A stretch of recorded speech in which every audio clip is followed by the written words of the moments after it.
नमस्कार, मैं हूं आरजे प्रवीण। सावन के इस पावन महीने में हर जगह आपको किसी न किसी रूप में भगवान शिव की पूजा होते दिखी जाएगी, चाहे वो बर्फ के बने शिव शंकर हो या फिर मिट्टी के बने शिवलिंग। मानने वाले अपनी अपनी श्रद्धा के अनुसार अलग अलग तरीके से पूजा पाठ करते हैं।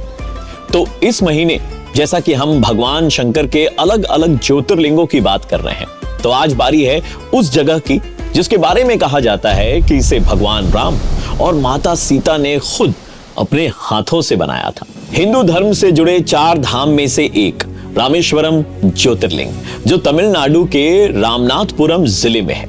इस ज्योतिर्लिंग की दक्षिण भारत में वही वैल्यू है जो उत्तर भारत में काशी विश्वनाथ की है, और शायद इसीलिए यहाँ पूरे साल शिव भक्तों की भीड़ लगी रहती है। और जब बात सावन के महीने की हो तो सिर्फ देश ही नहीं बल्कि विदेशों से भी लोग अपनी आस्था लिए इस जगह पर जरूर पहुंचते हैं। यहाँ तांता लगा रहता है लोगों का। आज हम बात करेंगे शिव जी के 12 ज्योतिर्लिंगों में से एक रामेश्वरम ज्योतिर्लिंग की और उससे जुड़ी पौराणिक कथा और धार्मिक महत्व के बारे में। लेकिन उससे पहले हमारे चैनल को सब्सक्राइब जरूर करें क्योंकि चैनल नया है, और कमेंट सेक्शन में लिखें ओम नमः शिवाय। स्थित इस मंदिर को रामायण के समय का माना जाता है। जब भगवान श्री रामचंद्र जी लंका पर चढ़ाई करने के लिए जा रहे थे, तब इसी जगह पर उन्होंने समुद्र की बालू से शिवलिंग बनाकर उसका पूजन किया था। ऐसा भी कहा जाता है कि इस स्थान पर ठहरकर भगवान राम पानी पी रहे थे कि तभी आकाशवाणी हुई कि मेरी पूजा किए बिना ही जल पी रहे हो। इस वाणी को सुनकर भगवान श्री राम ने बालू से शिवलिंग बनाकर उसकी पूजा की तथा भगवान शिव से रावण पर विजय प्राप्त करने का वर मांगा और लंका की ओर निकल गए। फिर इसके बाद जब राम लंका पर विजय प्राप्त करके लौटे तो ऋषि मुनियों ने उन्हें ब्रह्म हत्या यानी कि रावण की हत्या के पाप से मुक्ति पाने के लिए भगवान शिव की पूजा करने के लिए कहा। बस क्या था, फिर भगवान राम ने अपने परम हनुमान जी से कैलाश जाकर शिवलिंग लाने को कहा। इसके बाद जब हनुमान जी को शिवलिंग लाने में देर लगी तो माता सीता ने अपने हाथ से शिवलिंग बनाया और भगवान राम ने उसकी पूजा की। उस शिवलिंग को आज हम सब रामेश्वरम के नाम से जानते हैं। अब हनुमान जी भी तो शिवलिंग लाने गए थे, तो उन्हें वहां जाकर भगवान शिव जी की आराधना करनी पड़ी। तब जाकर उन्हें शिव जी के दर्शन हुए और वो जब शिवलिंग लेकर लौटे तब तक शुभ मुहूर्त खत्म हो चुका था और वहां पर राम जी और सीता जी के हाथों बनाए गए शिवलिंग की स्थापना हो चुकी थी। हनुमान जी को यह सब देखकर बहुत ज्यादा दुख हुआ। उन्होंने अपनी पूरी कहानी भगवान श्री राम को सुनाई। तब श्री राम ने कहा कि यदि तुम चाहो तो इस शिवलिंग को यहां से हटा सकते हो। हनुमान जी ने बस इतना सुना और वो बहुत खुश हुए और उस शिवलिंग को उखाड़ने लगे, पर बहुत कोशिशों के बाद भी वो अपनी जगह से हिला नहीं। तो अंत में उन्होंने उस शिवलिंग को अपनी पूंछ से लपेटकर उखाड़ने का प्रयास किया और इस कोशिश में उल्टे हनुमान जी धक्का खाकर 1 कोस दूर बेहोशी की हालत में जा गिरे।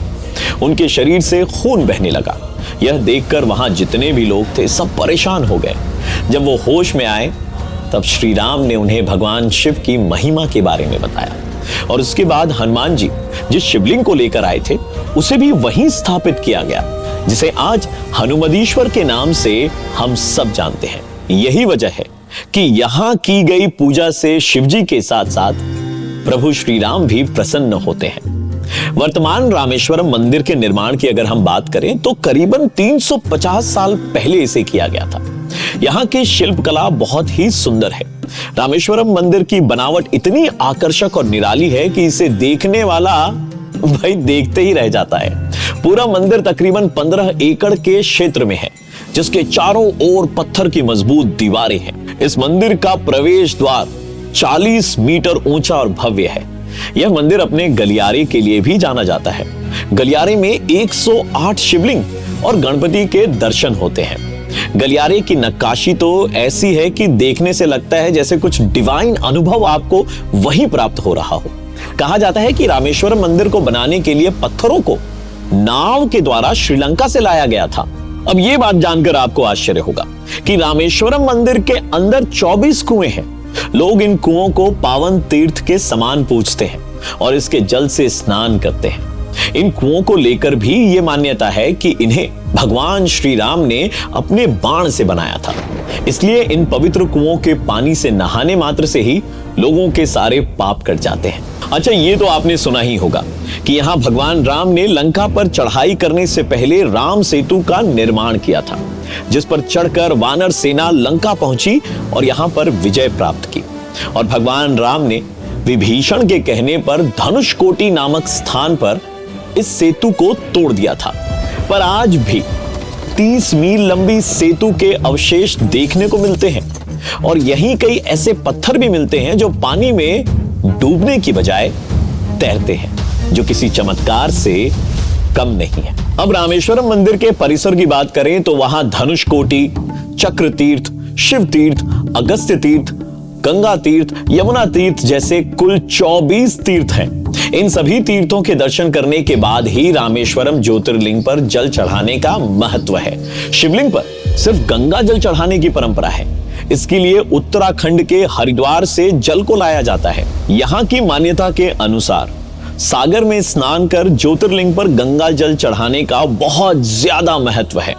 सुबह 4 बजे से 6 बजे के बीच मणि दर्शन कराया जाता है। मणि दर्शन में स्फटिक के शिवलिंग के दर्शन कराए जाते हैं, जो एक दिव्य ज्योति के रूप में दिखाई देते हैं। बाबा भोले के मणि दर्शन करने पर आप अपने जीवन को धन्य समझ सकते हैं। तो ऐसा है दोस्तों कि चारों तरफ से महासागरों से घिरे इस मंदिर के दर्शन करने का अगर आप मन बना रहे हैं तो देर मत कीजिएगा, क्योंकि मंदिर के साथ साथ समुद्र के बीच से निकलती ट्रेन का इतना खूबसूरत नजारा है जिसका एहसास आपको सिर्फ वहीं जाकर होगा। आज के लिए इतना ही।